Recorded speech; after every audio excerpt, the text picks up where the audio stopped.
Hello, everyone, and welcome to this month's Armchair Travel event. It's lovely to see so many of you joining us on this beautiful evening here in Cambridge. This event is hosted in collaboration with Peter Summers Travel, who are our newest tour operators. This evening, I'm delighted to introduce and welcome guest speaker Dr. Michael Metcalfe, who many of you will remember from previous Armchair Travels with Peter Summers. Just to remind you, if you would like to ask any questions during this evening's talk, you can do so via the chat function or the Q&A function found at the bottom of your Zoom window. I'd now like to hand over to Mislav from Peter Summer Travels. Thank you. Good evening, ladies and gentlemen. It's a real pleasure to welcome you to this evening's talk on behalf of Peter Summer Travels. We are a multi-award-winning UK-based tour operator specializing in expert-led cultural, archaeological, historical, and gastronomic tours. Our journeys take place either aboard the traditional wooden vessels along the coastlines and islands of Turkey, Greece, Croatia, and Montenegro, or by chauffeur-driven coach exploring the hidden corners of these countries, as well as Italy and the United Kingdom. From the earliest traces of prehistory to the stories unfolding to the present day, we aim to illuminate not just the past, but also the landscapes, people, customs, cuisine, and wines that bring these regions to life. Following the success of our Exploring Hidden Wall itinerary with Cambridge alumni last year, we are delighted to be offering two further tours in 2025, Exploring Wessex and a gastronomic tour of Sicily. It is for this exciting journey to Sicily that we are gathered tonight. The island's cuisine is as rich and complex as its history, layered with flavors and influences of the many Mediterranean powers who have at one time or another called it their own. From the Phoenicians and Greeks to Roman, Byzantines, and Arabs, each has left their mark not only on Sicilian culture, but also on its vibrant and distinctive food traditions. This evening, we are fortunate to be joined by one of our scholars and expert tour leaders. Dr. Michael Metcalfe will guide us through a fascinating exploration of how waves of conquest and cultural exchange from 500 BC to 1000 AD shaped Sicilian gastronomy into the celebrated cuisine we know today. So without further ado, it is my great pleasure to introduce my esteemed colleague, Dr. Michael Metcalfe. Thank you very much indeed. Good evening, ladies and gentlemen. I'll actually start in 1500 BC, a slight bit earlier, but let me sort out my slides. There we are. Ladies and gentlemen, in this talk, I intend to set the scene for the tour that my brilliant colleague, Lucia Iacono, will be leading for the Cambridge alumni this year, from the 18th to the 25th of October. Entitled A Gastronomic Tour of Sicily, it's a week-long exploration of the modern-day food culture of this most beautiful of islands, involving visits to almond, dairy, olive and herb farms, wine tastings, food market tours, cooking classes, chocolate tastings, and more. The focus is on quality and tradition, taste and refinement, and we resolutely cannot promise that you will return home weighing the same as when you left. But it's also a trip through history, looking at traditions both old and new. Sicily, as with so many other regions of the Mediterranean, prides itself on a deep and lengthy culinary history that places strong emphasis on continuity and tradition. Grandmother's recipes are without a doubt the very best thing that it is possible to eat, what everyone looks forward to when families and friends gather together, and innovation and novelty comes a very distant second best. But this focus on continuity and tradition is in many ways a misnomer. In order for these age-old recipes to be handed down through the generations, they've been adapted to suit new cooking technologies and utensils, new cooking styles and ingredients. In order for these age-old recipes to have survived, they've actually evolved and changed continuously over the generations. And in Sicily, as in so few other parts of the world, it's possible to trace the development of the modern culinary tradition far back into the dim and distant past. And it's this tour that I want to take you on today, looking back over what some of the most important early civilizations, from the Mycenaeans to the Arabs, brought to Sicilian cuisine over the span of 2.5 millennia. I want to trace trends and patterns and themes that recur from those times until today, and show how a degree of continuity exists alongside a constant evolution and adaptation in the cooking styles and traditions of this island. In this way, I hope to set the scene for the wonderful food and history that you yourselves will be able to explore in person on this tour in Sicily this October. As always, when looking at food, the place with which we need to start is the land itself. And in this regard, Sicily is famously well blessed with an unusually high agricultural potential.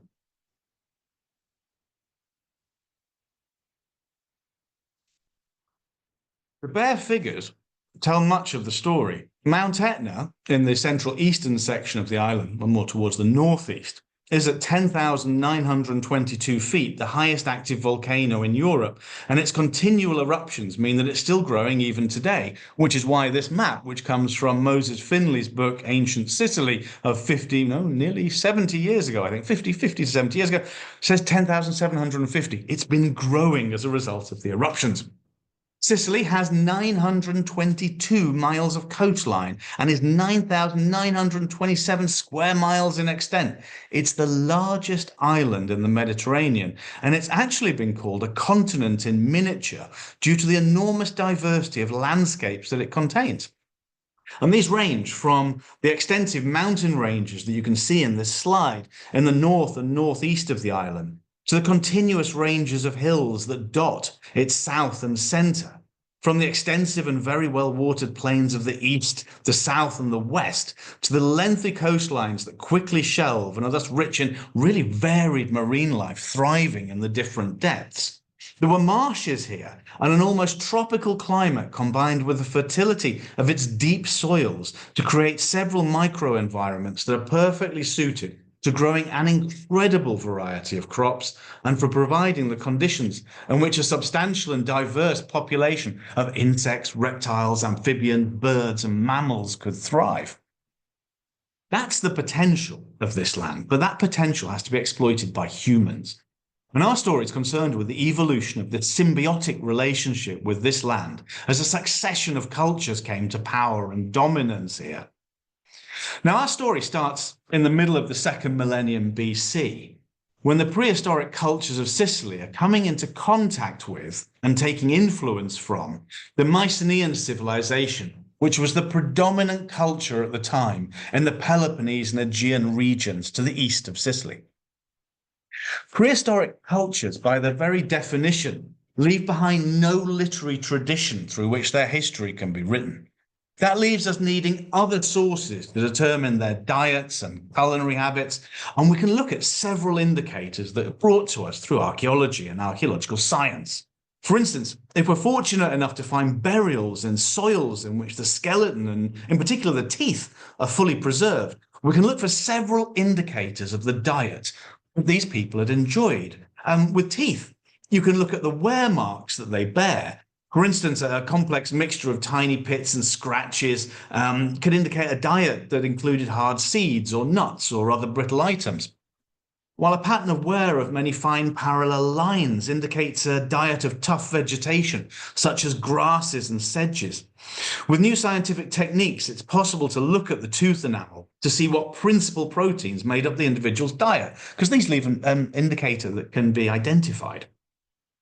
If we're fortunate enough to find a midden or a refuse heap, we can examine human feces to see a very direct indicator of what had passed through that individual's body in the hours before they relieved themselves. We might also be lucky enough to come across the butchered remains, the bones of animals or fish, and we've sometimes come across burnt cereals, legumes, fruits, or vegetables in the settlements that have been excavated. Tool use is another indicator. And for instance, if you find a tool that's used for cutting flesh, it suggests the presence of meat in the diet. Cooking, serving, storage vessels such as cheese strainers or large drinking vessels, cereal storage containers or cooking vessels, they can indicate the kind of culinary activities that were being carried out. Scientific residue analysis can sometimes be carried out on these items to determine exactly what was stored in them or what items had been cooked in them during their lifetime. With the beginning of the Mycenaean contact, 1600 thereabouts, leading through to 1200 BC, We see the local populations of Sicily accepting and incorporating new pottery shapes and styles into their own households and settlements. And these new technologies and fashions indicate a change in diet and cooking and storage techniques that would have accompanied these items, thus altering, however subtly to begin with, the culinary landscape of the island. Now, a colleague of mine, Geraldine Morrison, at the University of Baylor, has done outstanding work studying the diet and cooking styles in Minoan Crete, reconstructing recipes and vessels that she's created as exact replicas of those that were used then, using the very same clay sources and forming techniques. And the results are mind-blowing and extremely delicious. One of her menus describes, lamb braised in enormous earthenware pots over wood fires, wild asparagus tossed over the embers at the last minute, olives plucked from nearby trees and cured in salt.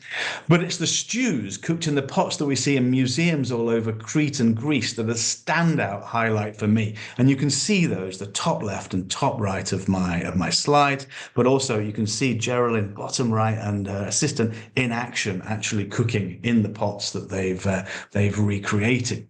Check it out. Her website's called minoantastes.com. Just beware, it might make you quite hungry. These recipes and cooking techniques and the ingredients that they use are not, however, necessarily applicable to Sicily. As then, as now, cooking changed sometimes dramatically from region to region. And the detailed work that Geraldine's done in Crete has not yet been carried out to such a high level in Sicily, or indeed any other region of Italy.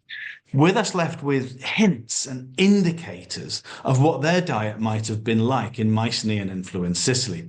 And the most important data that it can give us for the purposes of my talk tonight is the evidence that can be brought together to form a baseline of what was present in Sicily when the Greeks began a wave of contact and then colonization, beginning in the 8th century BC, that led eventually to them founding rich and vast cities across the eastern, northern, and southern shores of the island.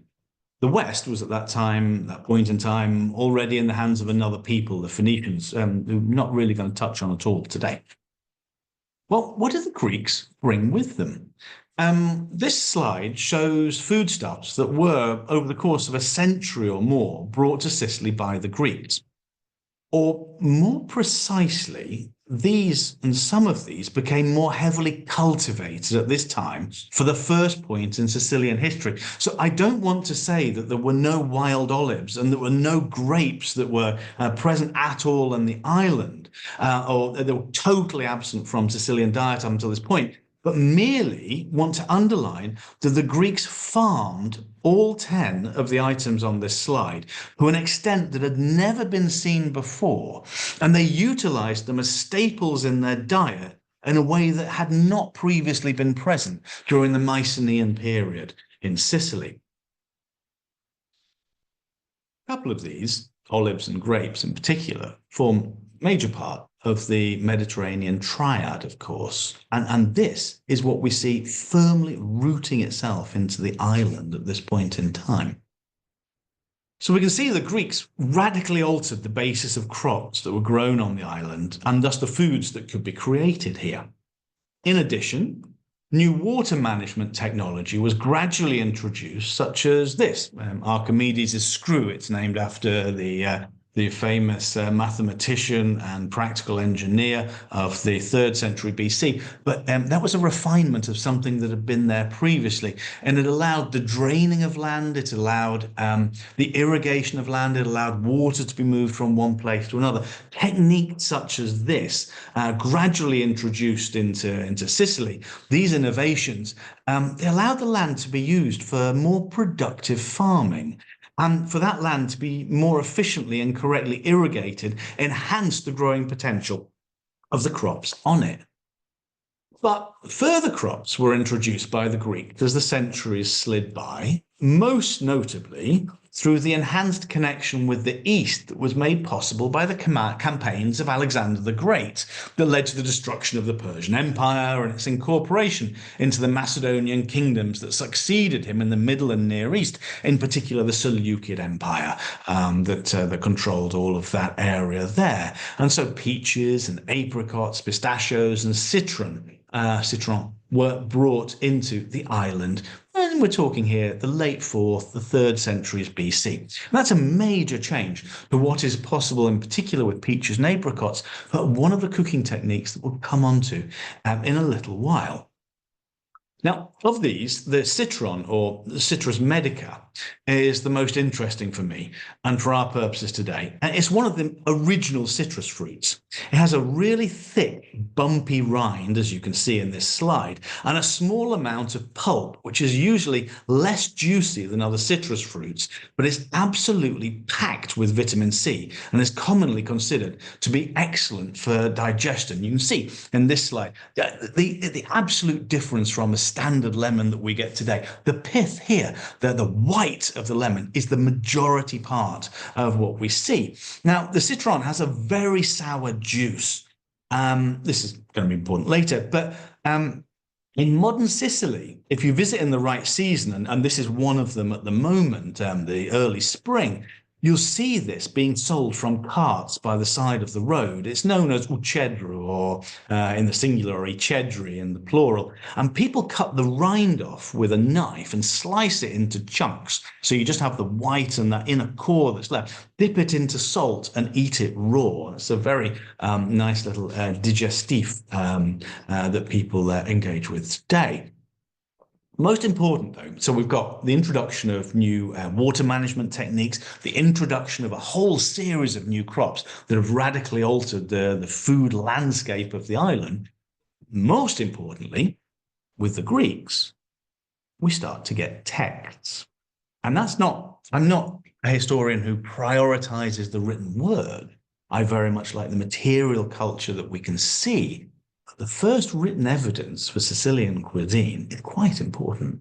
And we're exceedingly fortunate that two excellent scholars, Douglas Olson and Alexander Sens, have worked on this early material and edited it and explained it at great length.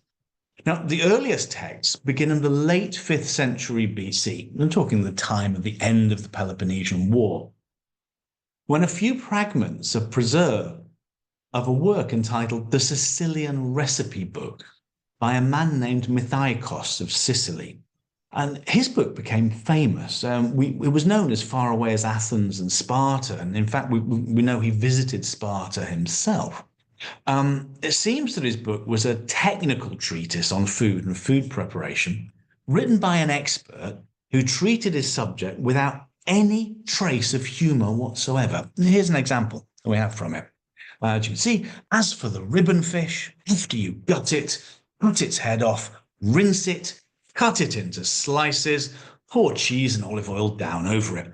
Earliest recipe I know of from Sicily. This, by the way, is the ribbon fish.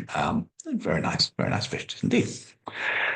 There are several things that immediately come to mind about this recipe. Firstly, as with all recipes from the ancient world, there are no specific cooking instructions. There are no measurements here, no temperatures, no cooking times. In fact, there's no cooking instructions at all when you look at it properly. A seasoned chef, and I did mean that, would be able to work with this and, by experience or experimentation or trial and error, would be able to make this work. An amateur would simply take a little longer and perhaps not gain quite such a superlative result. Second thing that draws my attention here is the use of olive oil. I just mentioned that was a firm staple of Greek cuisine, and this marks some of the earliest literary evidence for its abundant use in Sicily. But third is the use of cheese, which will be a recurring theme in our exploration of Sicilian cuisine through the ages.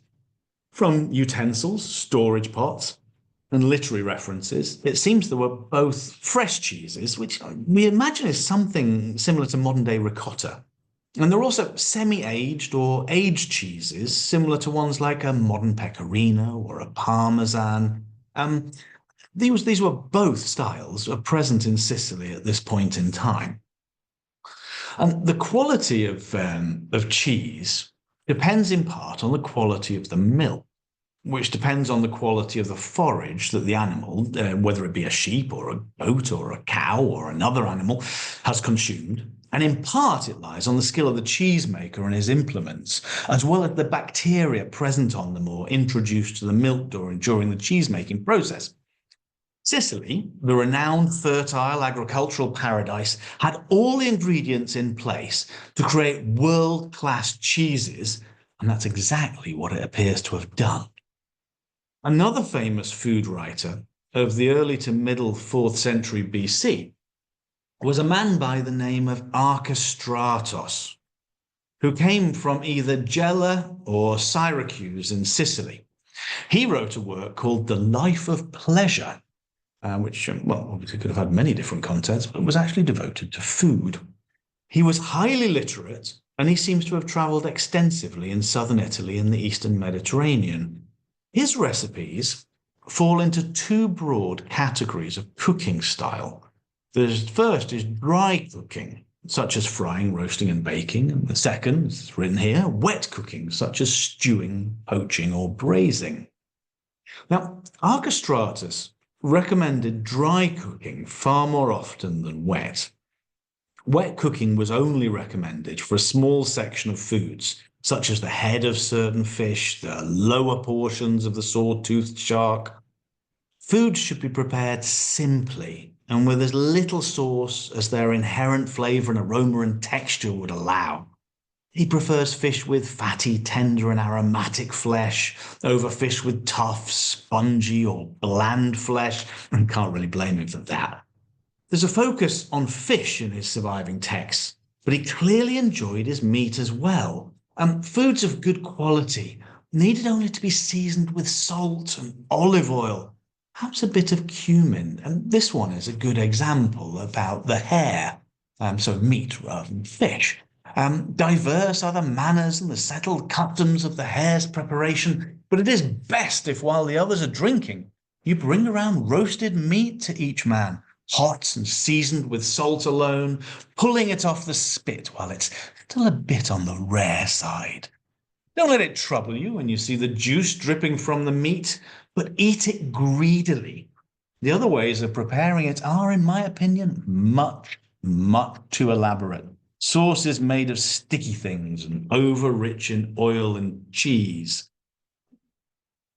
We've got meat here, but fish is his favourite. As for the bonito, if you want to know the best way for you to prepare this fish, the answer is in fig leaves and a bit of marjoram. No cheese, no other nonsense. Treat it simply as I've described. Tie it up in fig leaves with a string, the knot on top, and shove it down within the ashes, keeping mental track of the moment at which it will be roasted, and don't burn it up. This is quite a fascinating one because in Sicilian cooking today, especially in the countryside, they use a lot of cooking of meat on barbecues and things wrapped in lemon leaves or fig leaves or others. It imparts a subtle flavour to the meat once it's been grilled on a hot barbecue, and it's really quite delicious. But it goes back millennia of history that we can see this. By the way, that's the bonito. It's a particularly delicious fish, actually. We've got oil and cheese again. In both of these recipes, they're referred to in slightly negative ways. These two writers, Mycenaean and Archestratos, are the most famous exponents of the written form of Sicilian culinary expertise, but the practical form was by no means neglected, and Sicilian cuisine, from the last quarter of the 5th century BC onwards, had become the most highly regarded and renowned style in Greek cuisine across the entire Mediterranean. It's the first period known to us, the 5th and 4th centuries BC, in which Sicilian cuisine became known as one of the most important in the culinary world. seems to have achieved this in part due to a particular style of preparation and a use of spices. Many references indicate that the unusual aromas of the dishes enticed people in, together with their combinations of flavours, such as olive oil and cheese with fish. It became the case that any other chef would claim to be Sicilian trained or able to cook in the Sicilian way to gain prestige and attention for their work. Less quality foods require more intervention, and this is perhaps where the Sicilian chefs were most prized, in the transformation of secondary quality products into delicious and aromatic dishes. Archestratos, the author of these fragments that I've just shown you, was a gourmet. He preferred the higher quality produce and just the simpler style of preparation that enhanced the flavour of that particular ingredient. But he knew when the Sicilian style and skill was required. In this fragment, he talks about the parrot wrasse. This is a parrot wrasse. Roast it after washing it carefully. In Byzantine, you'll see a fine one, a nice and big with a body as large as a circular shield.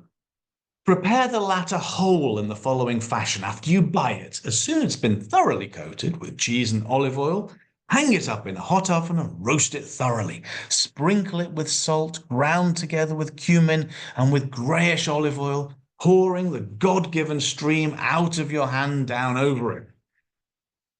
Well, before I move on to the cheese and olive oil, I should probably explain actually the greyish olive oil. It does read a little bit strangely, and I had to do a little bit of reading about this. It turns out that this isn't actually a reference to the colour of the olive oil itself, but the bark of the tree from which it came. And quite simply, the ancient Greeks graded their olive oil in a different way than we do today. This came from an olive oil tree with a grey trunk, rather than as we do by looking at the size, the shape, the bite, the colour of the olives, of the fruit that comes off it. But this is a relatively positive use of cheese and olive oil, showing that he's not averse to it. It's just some things don't require it. It's not all savoury foods, though. It's the parrot wrasse again. Our evidence for the Sicilian sweet tooth begins quite early on. I didn't mention this earlier. Maybe I should have done. We've got evidence of beekeeping and this production of honey from the Mycenaean period in Sicily. And one literary source, quite a nice one, describing Philoxenus of Cythera, I think it is, describing an enormous feast that was held in Syracuse in the 4th century BC, relates that it finished with a mixture of blonde honey and curdled milk. Now, remember, this is a time when cane sugar is not available in the Mediterranean. The creation of sweetness was reliant on honey or the juices of sweet fruits, but at this time it seems to have been restricted in the main to desserts and was not used very much in the creation of sauces for savoury dishes. That would change with the coming of the Romans. So just to recap for a moment before I move on to them. In the time from the 8th century BC to the 3rd century BC, we see Sicily being turned into an island of legendary agricultural wealth through the introduction of new crops and new water management techniques. We see Sicilian chefs as purveyors of a distinctive Sicilian cuisine, becoming the most prized in the Greek world, and the mainstays of that cuisine were the judicious or sometimes liberal use of cheese and olive oil, herbs and spices. Sicilian cheese had become famous, and the first recipe books from the Greek world were written by Sicilians. This had become an island renowned for its culinary endeavours. The Romans took control of Sicily in 2 stages in the middle and end of the 3rd century BC. Under their rule, our surviving sources no longer place a focus on Sicilian cookery being prized. But this is an absence of evidence. It's not necessarily an evidence for an actual decline in their prestige. The focus of culinary literature moves instead to lauding the island for the quantity as well as the quality of its produce, which was destined above all for the enormous market there was the great city of Rome itself. Now, the introduction of new water management systems, most famously the aqueducts that the Romans built all across their empire, enabled further steps to be taken in bringing more land into agricultural use and made irrigation even more reliable and efficient. New farms were developed in the hinterland of Sicily that were larger and in fact closer to being enormous estates devoted to the cultivation of grain for the Roman population. Over 150 types of ancient grain were grown in Sicily, but only 50 of these are still cultivatable today. The reason why is actually quite an interesting story I can return to later if people are interested in it.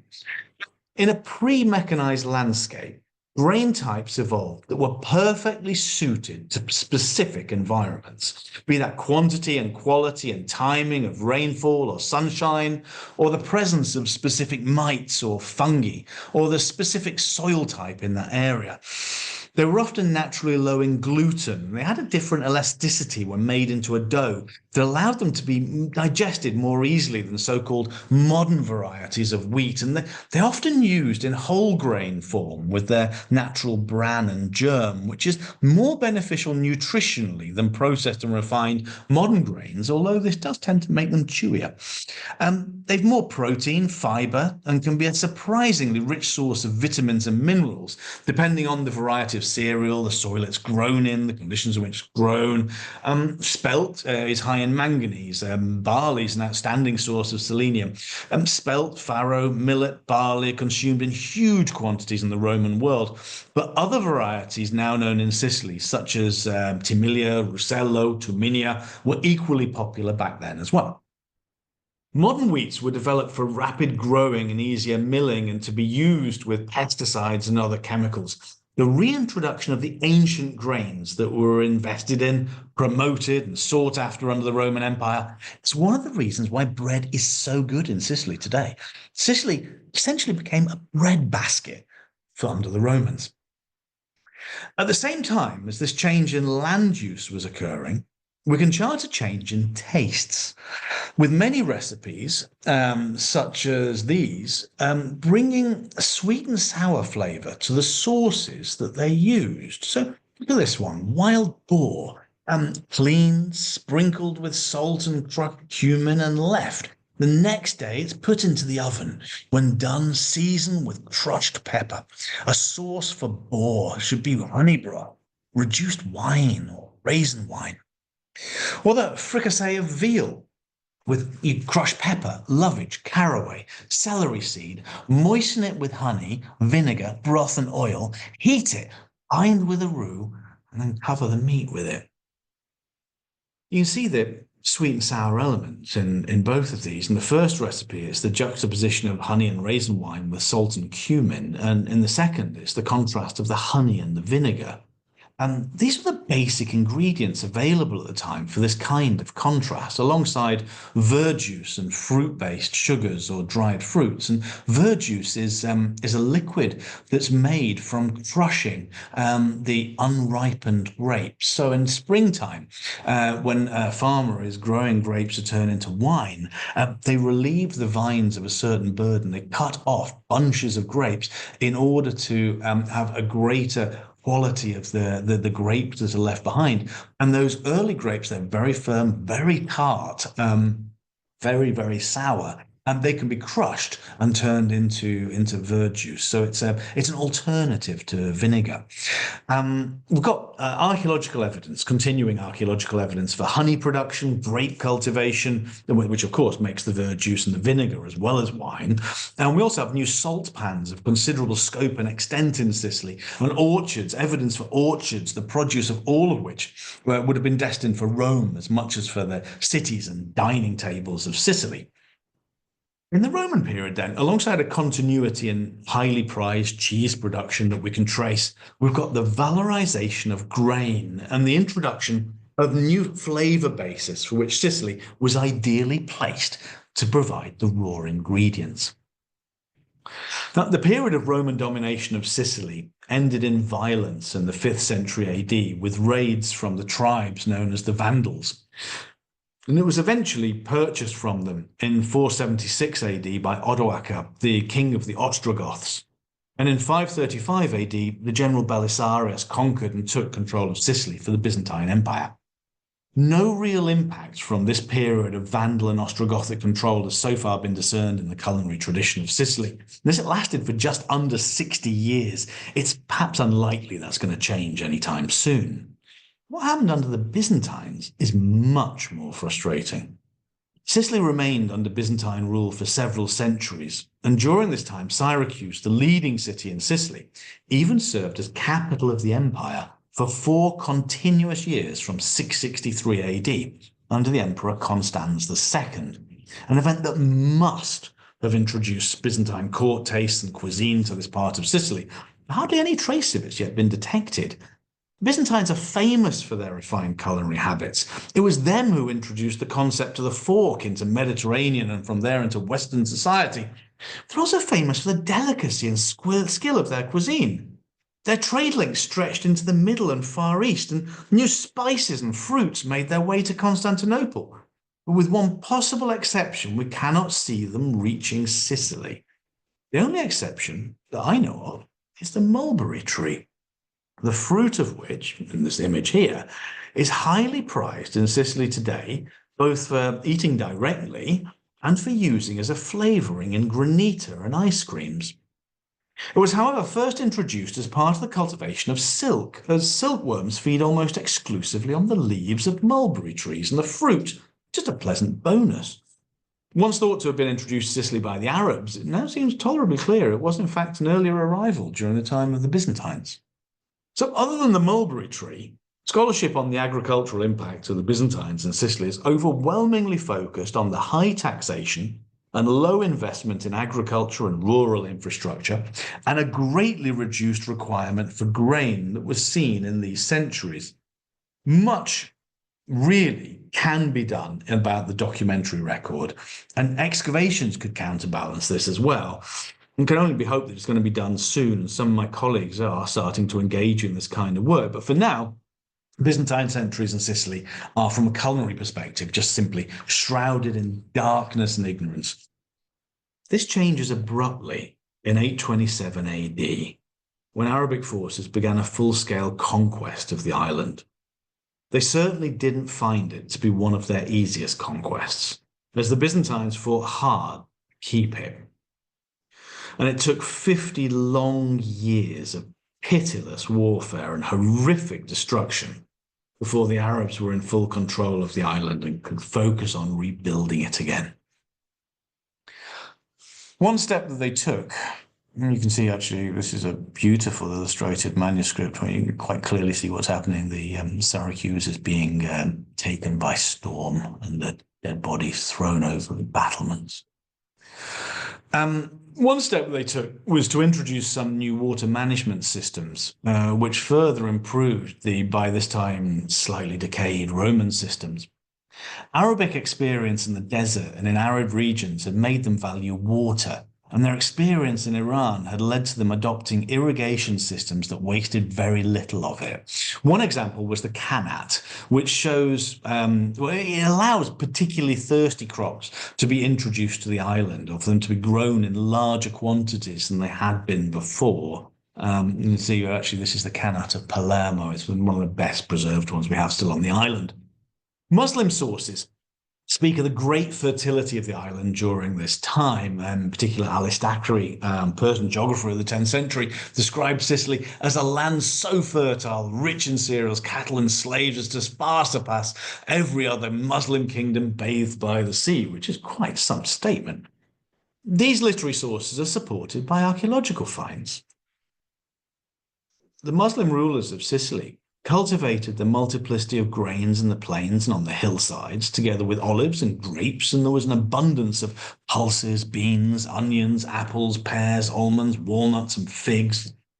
The Arabic Empire stretched from Central Asia to the Atlantic, and instead of just having trading connections with these areas and controlling only some of them, as the Byzantines had done, The Arabic areas were, well, the area was united, and commercial ties across this vast area were a part of what bound it together. It facilitated the movement and adoption of diverse agricultural techniques, ingredients, dishes, cooking styles, and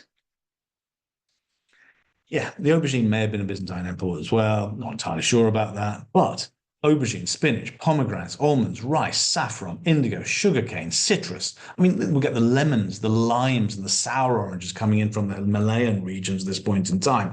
All of this radically augmented an already rich agricultural harvest. And even if the aubergine had been present in Sicily during the Byzantine period, it's under the Arabic, the Muslim influence on the island that it really becomes a major crop for the island.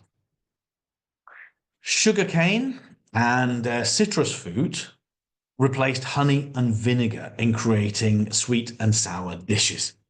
They soften the contrast between taste and they lighten the flavour. They give it a greater depth and they give a complexity to dishes. Chefs who created these dishes weren't trying to conceal the taste, as modern chefs sometimes do with an overabundance of garlic or something, but they were trying to create a new flavour, a new taste. The recipes created then are the direct precursors to such iconic modern-day Sicilian dishes as caponata. The cooked vegetable dish, the exact recipe for which changes from house to house, from village to village, and from region to region across the entire island. Everyone has a different way of making a caponata. It always retains the basic sweet and sour element to create a tangy and unforgettable dish. You can also think of dishes such as coniglio in agrodolce, which translate rather less euphemistically into rabbit in their citrus and sweet sauce in English. Plenty of these recipes abound throughout the island.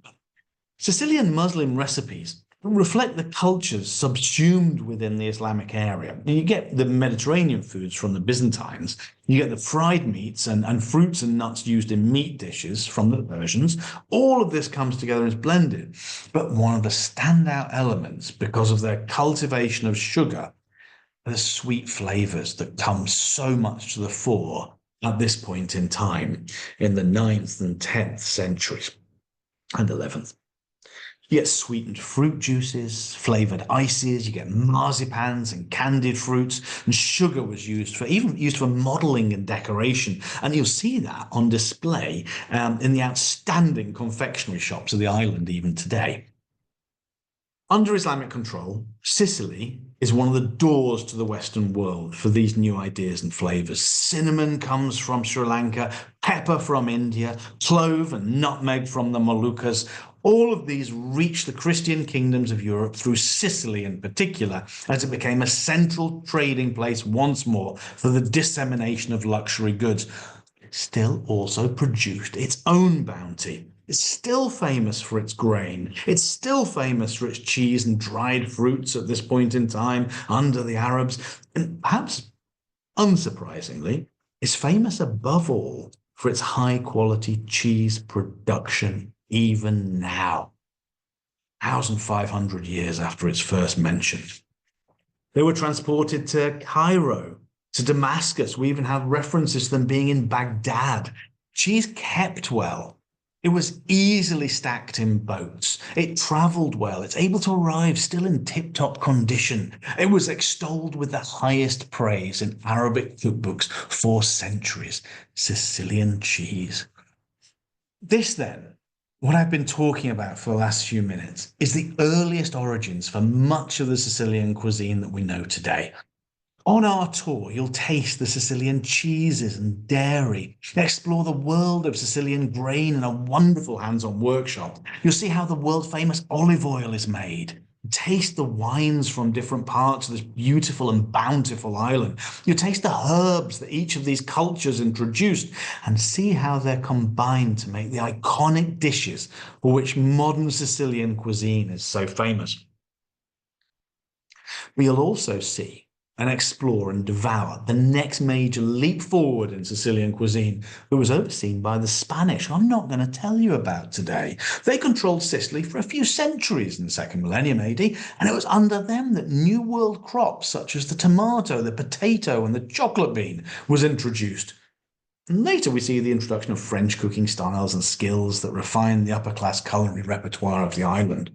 It's that cuisine that you'll explore in such loving detail with Lucia this October. And I hope I've been able to show you the basis of this bounty and we trace back deep into history. I've sometimes been told by people that they're curious about history, but don't read too much. They get bored walking around museums or historical or archaeological sites. I sympathize with some of that. Maybe. Well, maybe only a tiny bit. But to those people, I've often said, well, let's have lunch. Let's have dinner. Let's eat something together. So I hope I've shown you today what we eat, the food on our plate, can tell us ever so much about the human cultures and history of our world. And our history of Sicilian food in particular is one of the most fascinating and rewarding of all. Come to Sicily. Let's eat a meal together with a glass or two of wine. Let's explore history with pleasure. And if I can't tempt you to join us, I hope I've at least made you look forward to your dinner this evening. And perhaps, maybe, you'll be making something like this. Sarde al beccafico. The arancini, the beautiful stuffed rice balls, fresh from the market stalls. The beautiful bruschetta, the olive oil, the grains, beautiful tomatoes. Maybe just an antipasto. Come and join us. And let Lucia tell you something about how the food evolved from the point at which I've left it. Ladies and gentlemen, that is all I have to say.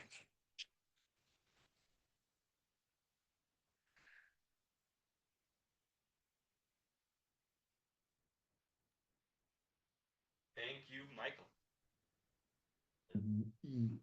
You definitely made me hardly wait to enjoy my dinner. But first, if you don't mind answering a few questions. I don't mind in the slightest. I normally prefer giving lectures in person. I don't mind the Zoom ones in the slightest, but it seems very strange talking to a screen sometimes. So I would love to hear some questions and how, and if I stimulated anyone to have any interest in this subject whatsoever at all. So please, if anyone has any questions, I'd be delighted. There were quite a lot of them, so I'm going to start with the first one. If you could tell us a bit more about the history of winemaking in Sicily, could you elaborate a little bit more on it? Oh, that's another 35 minutes.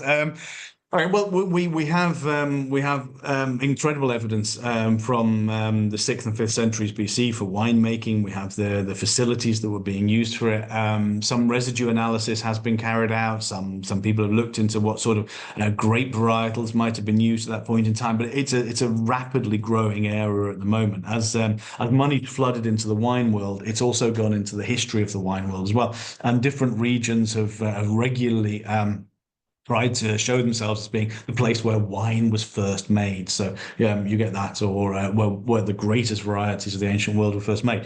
So there's the ancient wines, and we can see them, and we can see continuity actually right through the Arabic period as well. We see wine being produced in the island. The Muslim restrictions against alcohol consumption did not mean that the island stopped producing wine. But the most interesting thing about Sicilian wine is probably the Sicilian wine renaissance that occurred from the 1980s and onwards. And in particular from the late 1990s, when Sicilian wine started to get a reputation as being a very premium product again. And that's a fascinating story involving people such as Diego Planeta on the south coast of the island. I mean, it's too huge a subject really to go into in much detail, but actually on the tour itself, we have a wonderful sommelier who joins us for 2 structured wine tastings. From different regions in Sicily, and he goes into a great deal of detail about that. It's a wonderful and fascinating subject, and one best appreciated while actually drinking the produce itself. So it's such a broad question, very difficult for me to answer without going on another 30 minutes. But if there's anything specific from anyone about the wines, I'm very happy to go into detail on a slightly more restricted topic. I'm going to switch to something that goes really well with wine, and it was mentioned quite a lot, and it's very specific, and that is arancini. Do you know when they first appeared in history? Well, the arancino has an interesting history, and it's claimed by a couple of different people. The one that is told the most is Frederick, King of Sicily, Frederick II. He had his Muslim chefs, and the supli, the rice dish, is a very great staple of Islamic cooking and of Arabic cooking. And the story goes that he really liked hunting and wanted to have something that he could easily have in his saddlebags that he could just sort of reach down and munch on while he was riding in the hunt. And so they took one of the rice dishes and essentially just made it into something. And the Norman heritage of the island, which is the culture after the Arabs, 1061, the Norman conquest of the island starts, had brought a lot more meat and meat sources into the island. And so the traditional arancino is the rice around a meat ragu and then breadcrumbed and fried. And so they say it's the bringing together of the Arabic, the Norman cultures put together by a Swabian king who wants it for hunting. That's quite a nice one. However, rice dishes of that nature, they're pretty common across parts of southern Italy as well, and other parts of the South Mediterranean, the North African shoreline. So the arancino, a huge different varieties all over the island. Each of them are worth trying. I strongly recommend an arancino tasting at some point in time. There's a wonderful bar in Catania that we could arrange that at. So possibly Frederick II, but it could have developed in lots of different places at the same time. As it is common with the history of food, absolutely. Sticking with the influences, one audience member is curious about Jewish influences on Sicilian cuisine. Are there any dishes or ingredients that might be traced back to the Jewish communities? That is actually it's a really fascinating question. Unfortunately, the Sicilian community, the Jewish community in Sicily, can be traced back to at least the 3rd century BC in Syracuse. And we got a considerable amount of information about the Jewish community during the Byzantine period. But with the expulsion of Jews from the Spanish kingdoms under Ferdinand and Isabella, the entire community was uprooted and transplanted out to the east if they hadn't converted already before that point in time. And so at that point, their recipes are ripped out of the island and lost. And because the people that were left were very worried that the Jews would allow it to come back, so they rushed to take the property, to take the land, to take the economic resources. And if the Jews come back, obviously they would have to relinquish those again if the Jewish population returned. So they tried to eradicate it completely. And we see that, for instance, in the Giudecca, the Jewish district of Syracuse, where they changed all of the street names so that people coming back a generation or two afterwards wouldn't know where they were, wouldn't be able to find the house of their grandparents, wouldn't be able to try and take it back. And that total erasure of Jewish history in Sicily as a result of the Spanish interdiction, the expulsion of the Jews, meant that there was an almost total eradication of the Jewish culinary history in the island at that point in time as well. However, a colleague of mine has done a lot of research into that area and spent time in Istanbul looking through the old Jewish families there, many of whom moved to Istanbul from the island of Sicily itself, and trying to look back through their ancestral recipes, their history. I mean, they're looking 500 years. That's a long time to retain recipes and things, but trying to find traces of it. And she's written she had a cookbook actually. Of Jewish Sicilian recipes, and there's a great Jewish organization in Sicily that does once or twice a year dinners serving the Sicilian Jewish food. Absolutely wonderful affairs, brilliant organization it is, and wonderful food. So sadly, in Sicily today, you'll see hardly any influence, but we are being able to trace that influence, and it is possible to follow. If that answers the question. Thank you. To stay on the topic of cookbooks, would you know, are there any recipes adapted for a modern kitchen, for modern cooks, based on the ancient Greek and Roman or even medieval recipes from Sicily? Not that I know of from Sicily per se. and not that early.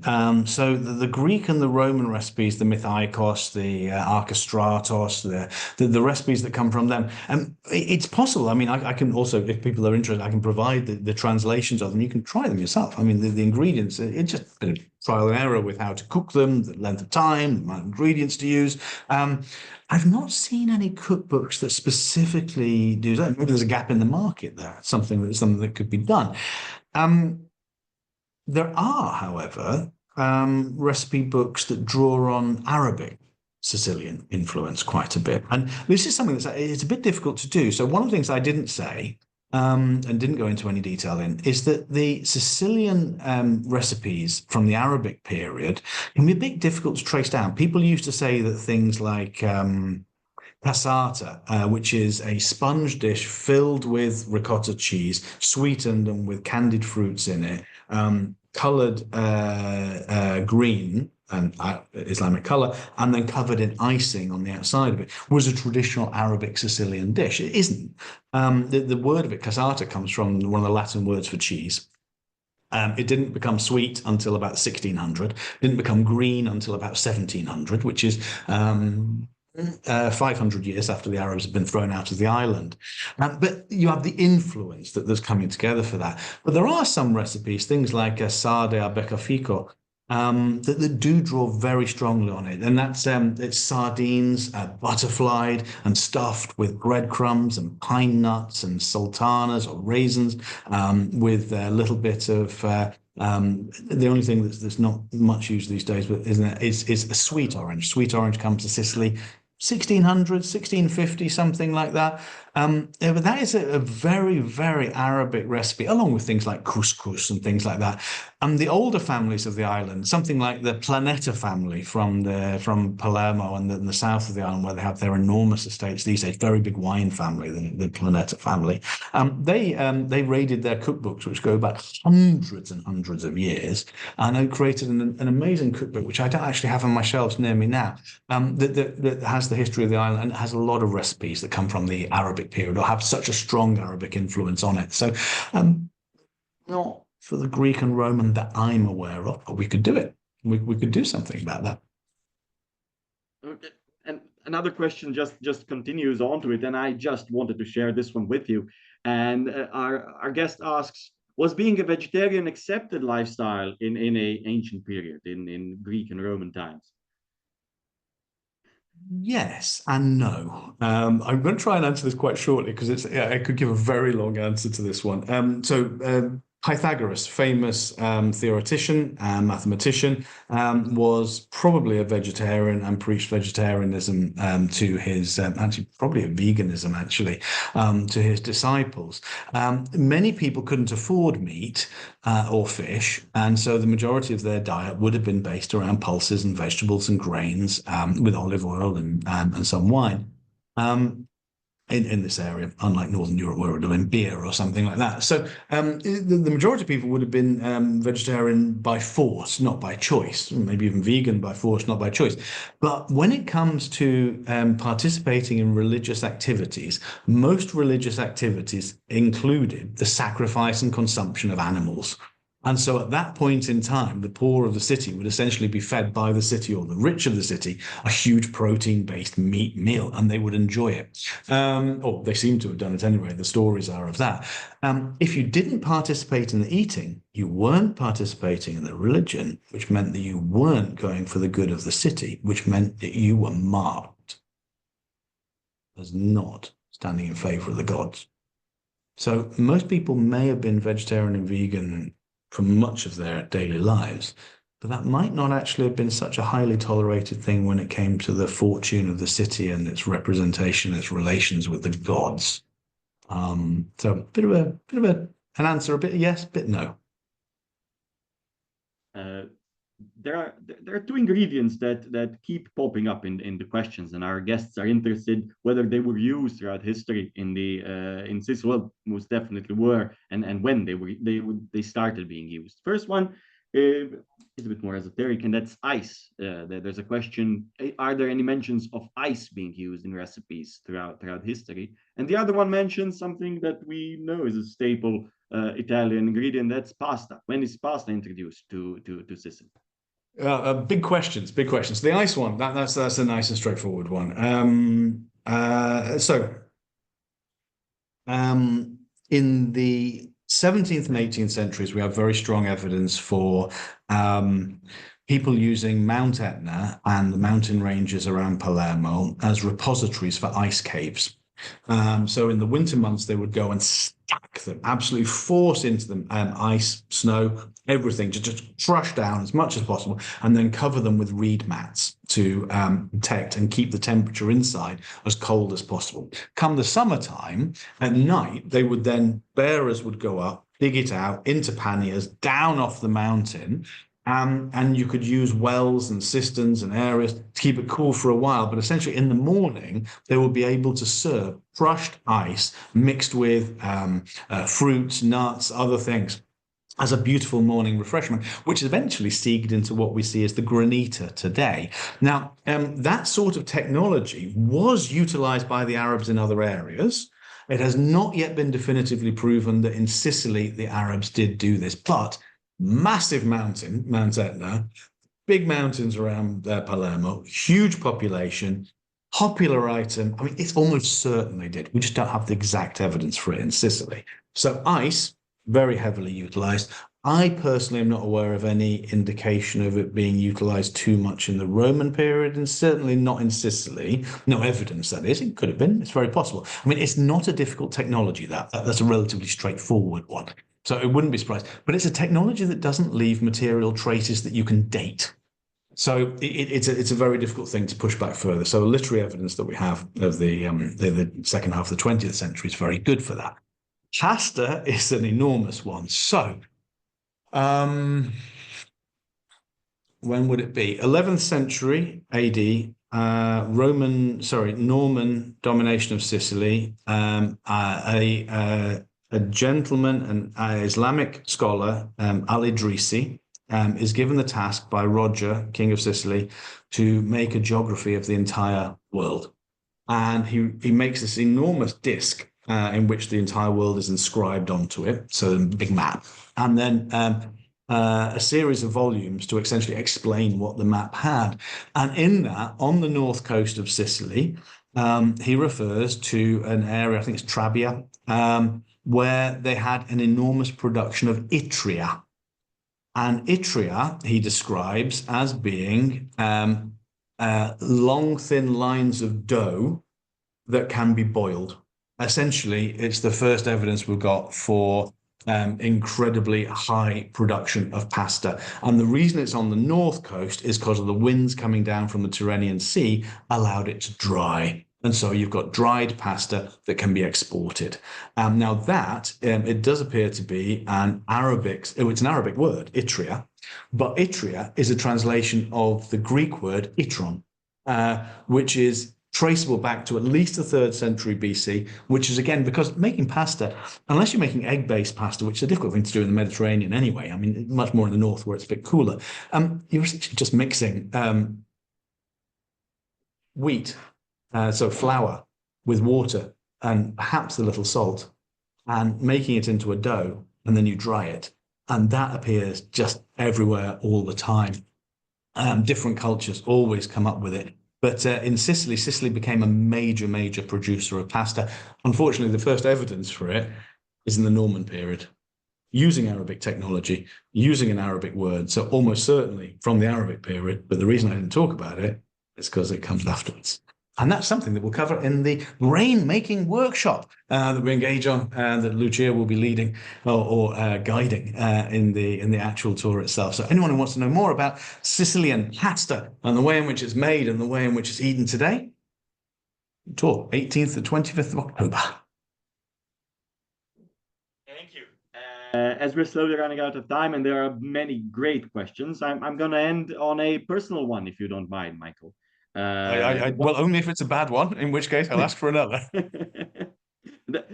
Several guests wonder which is your favorite town or a region, or even more specifically, a restaurant that offers an authentic and memorable culinary experience on Sicily. And since you are giving a talk from the island itself. Yes, I'm actually in Sicily at the moment. I'm just north of Catania for long, but it seemed appropriate for giving this talk. Difficult because the entire island, and it's such a varied cuisine that different points in the year, different moods, I would go to different places. Perhaps I'll say Ragusa. Ragusa is the center of massive cheese production in Sicily today, although mostly cow. The rest of the island is very heavily sheep and goat, but around Ragusa it's cow for some reason. So not the most traditional of Sicilian cheeses, but excellent cheeses that are made there. Excellent meats just off the coastline, wonderful fish being brought in there. As a result of the confluence of all of this, I mean, it's a real food mecca in that area. I believe at last count there were two Michelin-starred restaurants there. The restaurant scene is absolutely outstanding. It's a really, truly beautiful neoclassical, sorry, wrong country, thinking right, Baroque architecture designed after the massive earthquake at the end of the 17th century. And it's actually one of the bases that we use on the gastronomic Sicily tour. We move from Sicily to Ragusa and then on from Ragusa to Mount Etna. It's probably, if I for many different reasons, I'd probably say Ragusa. Beautiful to look at, amazing history, gorgeous countryside around it, stunning food, and great restaurants. Thank you. Thank you very much for this answer. Thank you very much for this talk tonight. And ladies and gentlemen, thank you very much for joining us on this culinary exploration of Sicilian history. Thank you. Have a good night. A pleasure.